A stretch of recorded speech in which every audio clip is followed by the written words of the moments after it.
வணக்கம் பொதுமக்களே, தாய்மார்களே, அண்ணாமாரே, அப்பாமாரே, அம்மாயிமாரே, அத்தைகளே, அக்காக்களே. தனித்தனியாக பேர் சொல்லணும்னா அதுக்கே அந்த வீடியோ முடிஞ்சிடும்.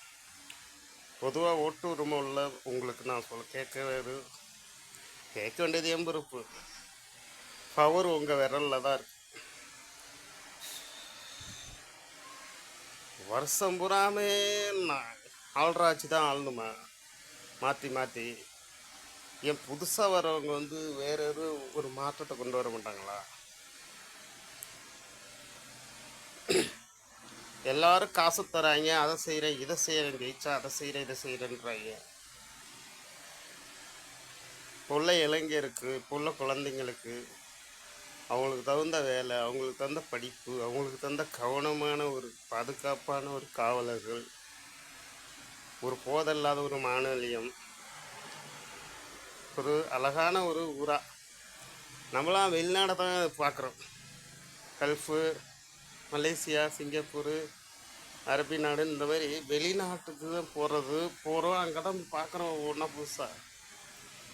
ஏன் அதை நம்ம சொந்த கிராமமாக இருக்கிற நம்ம ஊரே ஒரு வெளிநாடாக மாற்றக்கூடாதா? ஒரு 5 வருஷம் ஒரு ஆளை மாற்றி ஓட்டு போட்டால் தான் என்ன தெரிஞ்சா போயிருவீங்க?